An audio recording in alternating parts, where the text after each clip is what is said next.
할렐루야, 해피 파더스 데이입니다. 모든 아버지들에게 하나님의 위로와 평화가 함께 하시기를 축원합니다. 또한 예배하며 말씀을 사모하는 뉴욕 기둥교회 모든 성도들에게 하나님의 풍성한 은혜가 함께 하시기를 소망합니다. 견실이라는 주제로 살아가는 2022년, 믿음 흔들리지 말고 주의 일에 더욱 힘쓰자고 했는데요. 신앙의 기초를 든든히 하여 영적 내진 설계를 잘 하자는 취지에서 내진 설계 시리즈 말씀을 이어왔습니다. 오늘은 이 시리즈 말씀의 마지막 순서로 교회에 관한 말씀을 전하겠습니다. 교회를 설명할 때 헬라어 단어 에클레시아를 자주 언급합니다. 이 말은 마태복음 16장에서 등장하지요. 너희는 나를 누구라 하느냐? 시몬 베드로가 대답하여 이르되 주는 그리스도시요 살아계신 하나님의 아들이시니이다. 예수께서 대답하여 이르시되 바요나 시몬아 네가 복이 있도다. 너는 베드로라. 내가 이 반석 위에 내 교회를 세우리니 음부의 권세가 이기지 못하리라. 예수님은 베드로가 고백한 신앙 고백 위에 교회를 세우시겠다고 말씀하셨습니다. 여기서 교회에 해당하는 헬라어 단어가 바로 에클레시아입니다. 즉 교회는 예수 그리스도를 구세주로 고백하는 사람들의 모임인 것이죠. 교회의 머리는 예수 그리스도이시고 그 구성원인 성도는 그리스도의 몸이며 지체들입니다. 지체인 성도들이 서로 연합하고 교제함으로 유기적인 통일성을 이루어 나갈 때 교회는 비로소 온전하게 세워질 수 있습니다. 뉴욕 기둥교회는 예수님의 이름으로 하나 된 좋은 교회라고 저는 확신합니다. 아멘이시죠? 그리고 이미 좋은 교회이지만 더 좋은 교회를 만들어가야 할 사명이 우리 모두에게 있음을 기억해야 합니다. 오늘은 신학적 교리나 이론으로 교회를 설명하기보다 Father's Day라는 점을 염두에 두고 교회를 아버지가 계신 집, 오늘 설교의 제목처럼 아빠 집으로 접근해 보고자 합니다. 오늘 본문은 소위 탕자의 비유로 알려진 말씀입니다. 아버지와 두 아들이 있었습니다. 어느 날 작은 아들이 아버지의 재산 중 자기의 몫을 미리 달라고 요청했습니다. 유산을 먼저 받은 둘째 아들은 집을 떠나 방탕한 인생을 살았습니다. 결국 재산을 탕진하고 거지꼴이 된 작은 아들은 정신을 차리고 아버지의 품으로 돌아오게 되죠. 그는 아버지를 다시 뵐 면목이 없어서 아버지의 종으로 일할 각오로 돌아왔습니다. 그런데 아버지는 측은한 마음으로 집 나갔던 둘째를 맞이하고 기쁨으로 잔치를 베풀었지요. 문제는 집에 있었던 첫째 아들이었습니다. 첫째 아들은 멋대로 살다가 돌아온 동생과 그 동생을 반기는 아버지가 몹시 못마땅했습니다. 어떤 학자는 이 비유를 가리켜 탕자의 비유라 하지 않고 기뻐하지 않는 형제의 비유라고 부릅니다. 이 말씀이 동생의 귀환을 기뻐하지 않는 형의 이야기로 결론이 나기 때문이지요. 기뻐하지 않는 형제의 비유라고 할 수 있는 또 하나의 이유는 예수님이 이 비유를 말씀하신 목적입니다. 누가복음 15장에는 세 가지의 비유가 등장합니다. 잃은 양의 비유, 잃은 드라크마의 비유, 그리고 잃은 아들의 비유입니다. 세 이야기는 주제가 모두 동일합니다. 잃었다가 다시 찾은 기쁨이지요. 예수님이 이 비유를 말씀하신 계기는 이렇습니다. 세리들과 죄인들이 모두 예수의 말씀을 들으려고 그에게 가까이 몰려들었다. 바리새파 사람들과 율법학자들은 투덜거리며 말하였다. 이 사람이 죄인들을 맞아들이고 그들과 함께 음식을 먹는구나. 그래서 예수께서는 그들에게 이 비유를 말씀하셨다. 세리와 죄인들, 그러니까 오늘 비유에서 잃었던 둘째 아들에 해당하는 이들이 예수님과 함께 어울리고 예수님의 말씀을 가까이에서 들었습니다. 그런데 이걸 곱게 보지 않는 사람들이 있었습니다. 바리새인들과 율법학자들이었습니다. 즉 비유에서 첫째 아들에 해당하는 이들입니다. 예수님이 이 비유를 말씀하신 이유는 기뻐하지 않는 첫째 아들과 같은 바리새인들과 서기관들 때문이었습니다. 그리고 비유의 강조점도 돌아온 둘째 아들보다는 후반부에 비관적으로 잔치를 바라보는 첫째 아들에 있습니다. 예수님이 세리와 죄인들을 영접하고 그들과 함께 식사하는 것에 불평하는 바리새인들과 서기관들, 그리고 탕자를 영접하고 잔치를 베푸는 것에 불평하고 있는 마다들이 서로 일치되고 있습니다. 작은 아들은 방탕한 삶을 청산하고 돌아왔습니다. 그는 일시적 탕자였지요. 그러나 집 안에는 또 다른 탕자가 있었으니 바로 첫째 아들이었습니다. 동생처럼 몸이 집 밖을 나가지는 않았지만 마음은 훨씬 더 멀리 떠났던 집 안의 탕자였습니다.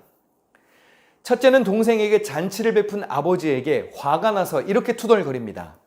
나는 이렇게 여러 해를 두고 아버지를 섬기고 있고 아버지의 명령을 한 번도 어긴 일이 없는데 나에게는 친구들과 함께 즐기라고 염소 새끼 한 마리도 주신 일이 없습니다. 그런데 창녀들과 어울려서 아버지의 재산을 다 삼켜버린 이 아들이 오니까 그를 위해서는 살찐 송아지를 잡으셨습니다. 혹시 우리의 마음도 이와 비슷할 때가 있지 않나요? 하나님, 제가 우리 교회에서 얼마나 오랫동안 문제 한번 일으키지 않고 성실하고 얼마나 충성스럽게 섬겼는데요. 저에게는 표창장 하나 주지 않으시고 목사님이 밥 한 끼 사주지 않으셨습니다. 그런데 어떻게 저렇게 자격도 안 되고 수준도 떨어지고 나보다 한참 못한 저 사람에게는 어떻게 저렇게 큰 축복을 주실 수가 있습니까?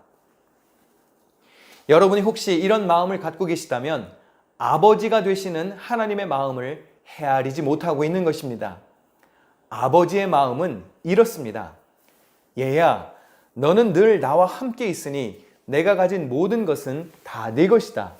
그런데 너의 이 아우는 죽었다가 살아났고 내가 잃었다가 되찾았으니 즐기며 기뻐하는 것이 마땅하다. 아버지의 관점으로 생각해 볼까요? 첫째, 아버지와 함께 있는 것이 좋은 것입니다. 혹 잔치와 상급처럼 눈에 보이는 보상이 없다고 할지라도 주님과 가까이 동행하며 주님과 거하는 것이 축복임을 알아야 합니다. 그래서 둘째, 아버지와 함께 있지 못하고 떠났다가 다시 돌아온 둘째 아들을 맞아들이는 것, 그리고 그 기쁨에 동참하는 것은 마땅한 것입니다. 우리 하나님은 잃었던 죄인들이 하나님 품으로 돌아오기를 원하십니다. 베드로후서 3장 8절에 오직 주께서는 너희를 대하여 오래 참으사 아무도 멸망하지 아니하고 다 회개하기에 이르기를 원하시느니라. 디모데전서 2장 4절에 하나님은 모든 사람이 구원을 받으며 진리를 아는 데에 이르기를 원하신다고 했습니다. 하나님 아버지의 입장에서 집 나간 자들은 주님의 품으로 돌아와야 할 자녀이지 매도시켜야 할 죄인이 아닙니다. 둘째는 미리 받은 재산을 탕진하여 가난에 시달렸습니다. 남의 집 가축을 돌보면서 밥도 제대로 먹지 못한 그는 이렇게 다짐하게 되지요. 내가 일어나 아버지에게 돌아가서 이렇게 말씀드려야 하겠다. 아버지, 내가 하늘과 아버지 앞에 죄를 지었습니다. 나는 더 이상 아버지의 아들이라고 불릴 자격이 없으니 나를 품꾼의 하나로 삼아 주십시오. 그는 일어나서 아버지에게로 갔다. 오늘 설교의 제목처럼 아빠 집에 돌아간 둘째 아들은 아버지께 이렇게 말했습니다. 아버지, 내가 하늘과 아버지 앞에 죄를 지었습니다. 이제부터 나는 아버지의 아들이라고 불릴 자격이 없습니다. 둘째 아들이 재산을 탕진한 것은 분명 옳지 못한 행동입니다. 그리고 이 비유에 둘째 아들에 해당하는 세리와 창녀들도 분명 당시 사회에서 용인될 수 없었던 죄인의 부류였던 것은 사실입니다. 그러나 둘째 아들이 잘한 것이 있습니다. 늦게라도 정신을 차리고 아빠 집으로 돌아갔다는 것이죠. 그는 잘못을 뉘우치며 종이 될 각오로 아버지 집에 돌아갔습니다. 그런데 아버지는 그 둘째 아들을 종으로 삼지 않았습니다. 그를 질책하지도 않았지요. 아직도 먼 거리에 있는데 그의 아버지가 그를 보고 측은히 여겨서 달려가 그의 목을 껴안고 입을 맞추었다. 아버지는 종들에게 말하였다. 어서 가장 좋은 옷을 꺼내어 그에게 입히고 손에 반지를 끼우고 발에 신을 신겨라. 그리고 살찐 송아지를 끌어내다가 잡아라. 우리가 먹고 즐기자.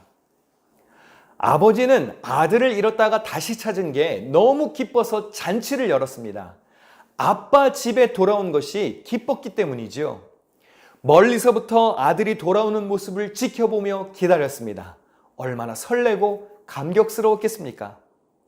그러나 이미 아빠 집 안에 있었던 첫째 아들은 동생이 돌아오는 것을 좋아하지 않았습니다. 예수님이 세리, 창녀와 같은 죄인들을 영접하시고 그들과 함께 식탁에 앉아 교제하셨죠. 그런데 종교 지도자들은 그런 예수님의 모습이 못마땅하여 수군거렸습니다. 예수님은 죄인의 영접을 기뻐하지 않는 종교 지도자들이 마치 돌아온 탕자를 반기는 아버지를 못마땅하게 여기는 첫째 아들과 똑같은 부류라고 지적하시고자 이 비유를 말씀하신 겁니다. 아빠 집, 즉 우리가 궁극적으로 가게 될 하늘나라이기도 하고 현재 이 땅에서는 아버지 하나님의 임재가 있는 곳, 우리가 모여서 예배하고 모이는 교회라고 할 수도 있습니다. 아빠 집은 집 나갔던 둘째 아들 같은 자들이 그리워하며 돌아와야 할 곳임을 기억해야 합니다. 그래서 교회는 늘 열려 있어야 합니다. 작은 아들과 같은 자들이 언제든지 돌아올 수 있도록 열려 있어야 합니다.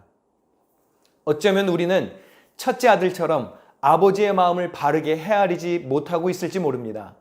아버지의 집, 곧 천국에 대해서, 그리고 그 천국의 예표가 되는 교회에 대해 편협적인 생각을 가졌는지도 모릅니다. 예를 들어서 한번 설명해 보겠습니다. 교회에서 다양한 이유로 선물과 상을 줄 때가 있습니다.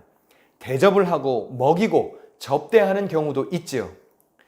오랫동안 봉사하고 공을 세운 분들에게 상이나 감사패를 주기도 하고 새신자나 기념일을 맞은 이들 중에서 선물을 준비해 드리기도 합니다. 또 방문하는 손님들이나 주변 이웃들에게 호의를 베풀며 접대할 때도 있습니다.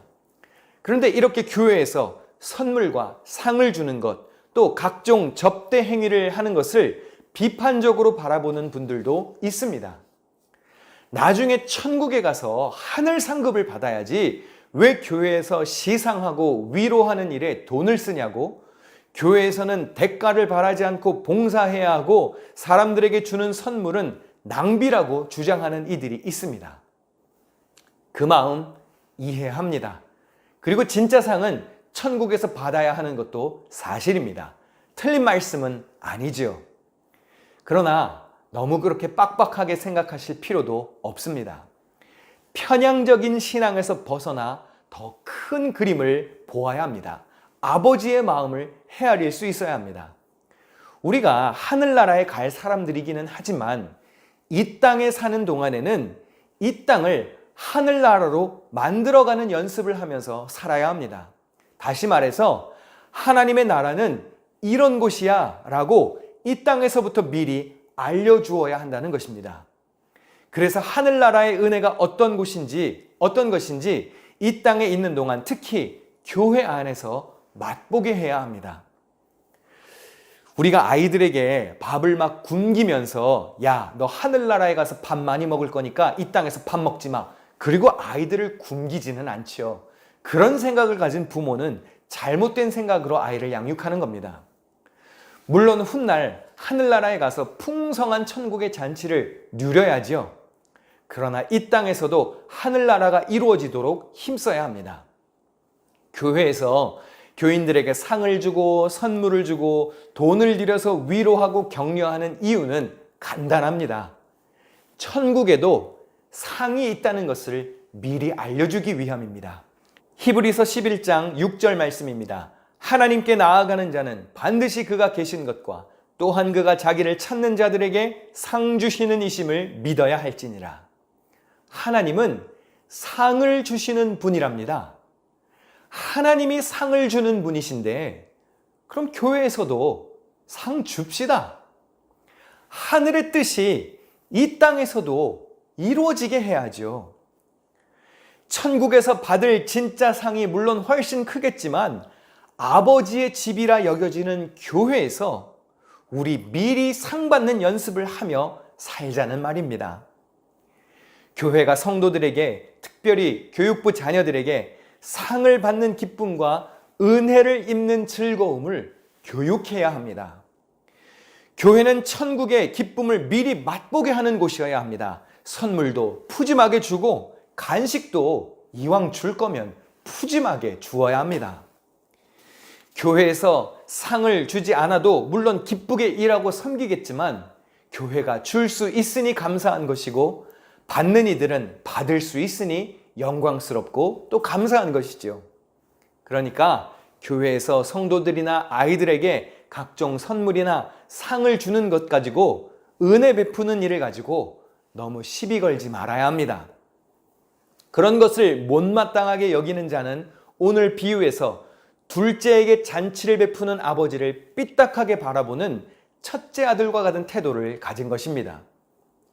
교회 다니는 성도는 넉넉한 마음을 가져야 합니다. 특별히 교회의 중직자들은 자비로운 마음이 있어야 합니다. 아버지 하나님의 넓은 마음, 그 인자하심과 자비를 닮아야 합니다. 성령의 열매 중에서도 자비와 양선이 있지요. mercy가 없고 선한 마음이 없는 사람은 성령의 사람이라 할 수 없습니다. 예수님의 말씀입니다. 내 아버지 집에 거할 곳이 많도다. 그렇지 않으면 너희에게 일렀으리라. 여러분, 아버지 집에는요, 거할 곳이 많답니다. 다시 말해, 스케일이 큰 곳입니다. 그렇다면 교회는 그런 크고 넓은 하나님 아버지의 마음을 본받아서 넉넉하고 인심 좋고 인자한 마음을 보여야 할 사명이 있습니다. 교회에서조차 야박하고 팍팍하게 군다면 성도들은 하나님은 저렇게 인색한 분이시구나, 하늘나라는 저렇게 매정한 곳이구나 싶을 것입니다. 나의 가치관과 인격으로 하나님의 성품과 하늘나라의 광활함을 제한시키지 말고 우리 주님의 풍성한 긍휼을 닮아야 합니다. 시편 86편 15절입니다. 주여, 주는 긍휼히 여기시며 은혜를 베푸시며 노하기를 더디하시며 인자와 진실이 풍성하신 하나님이시라고 했습니다. 또 예수님이 이 땅에 오신 이유가 무엇입니까? 내가 온 것은 양으로 생명을 얻게 하고 더 풍성히 얻게 하려는 것이라. 생명을 얻게 하고 풍성하게 얻게 하려고 예수님이 오셨습니다. 그럼 교회는 생명의 말씀이 있어야 하고 성도들에게 나누어 줄 풍성한 은혜가 준비되어 있어야 합니다.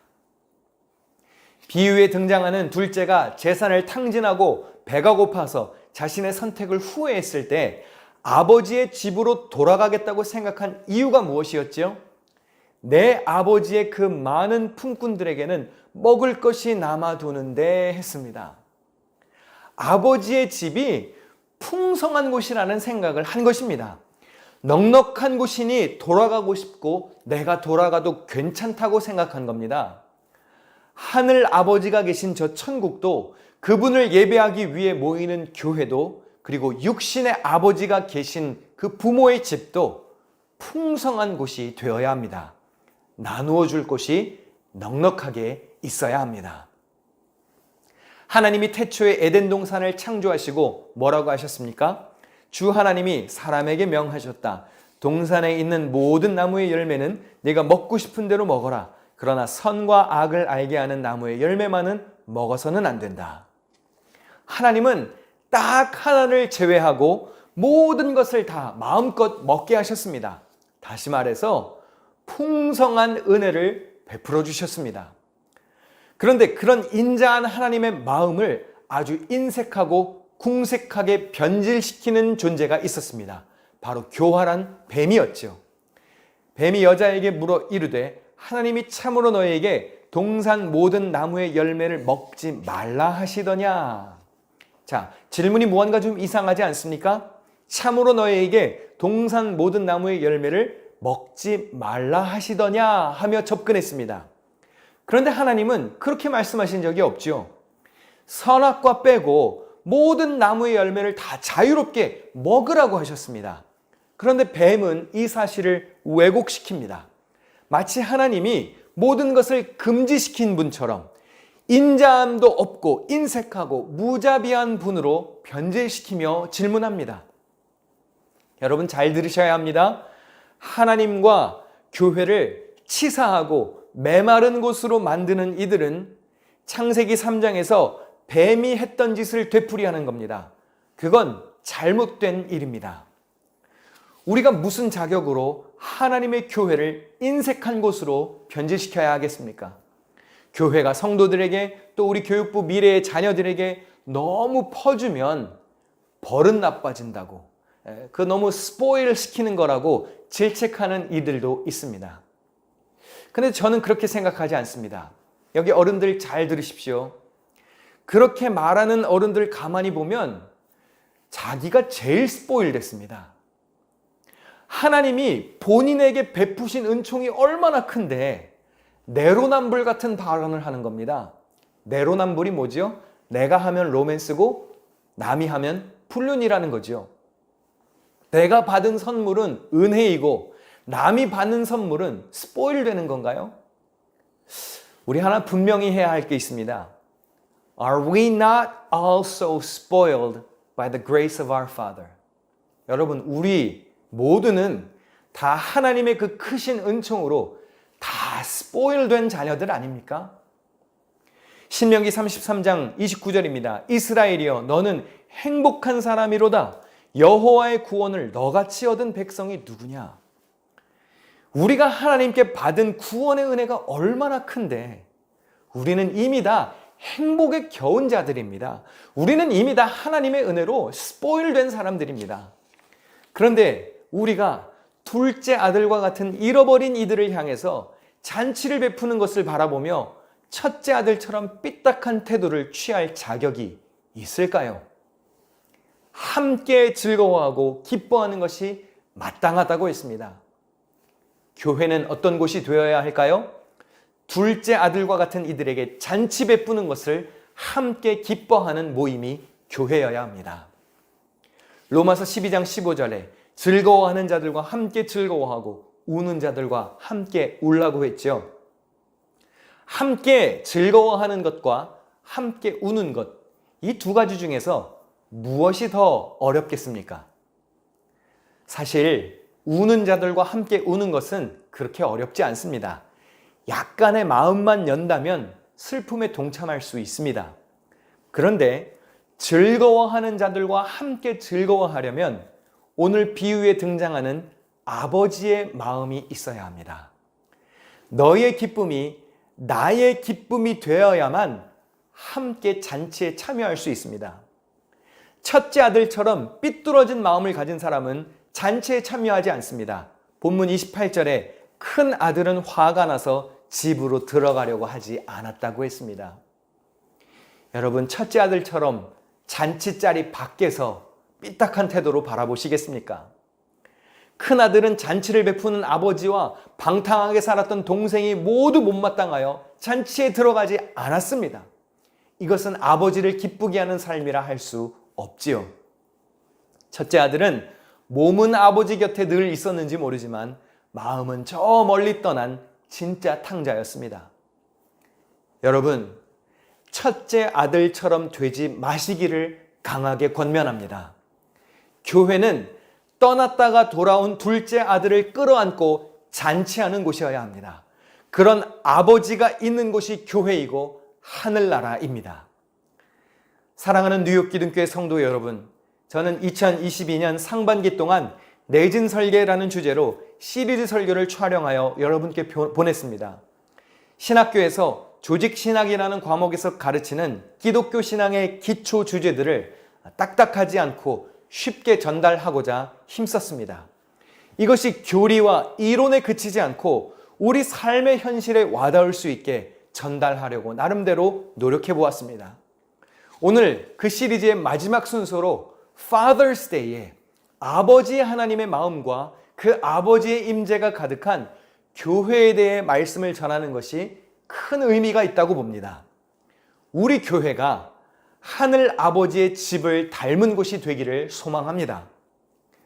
제가 아주 좋아하는 찬양 중에 바다 같은 주의 사랑이라는 곡이 있습니다. 하나님의 사랑은 바다와 같다는 비유를 여러분 마음속에 새기고 끝이 없고 광활한 바다와 같은 하나님의 사랑을 우리 교회에, 여러분의 가정에, 또 속회와 선교회 등 내가 속한 공동체에 드러내시기를 축원합니다. 모두 건강하시고 계속 평안하십시오. 계속해서 서로를 위해 기도하는 입술이 되기를 바라며 견실한 믿음으로 승리하는 삶이 되시기를 축원합니다. 기도하겠습니다.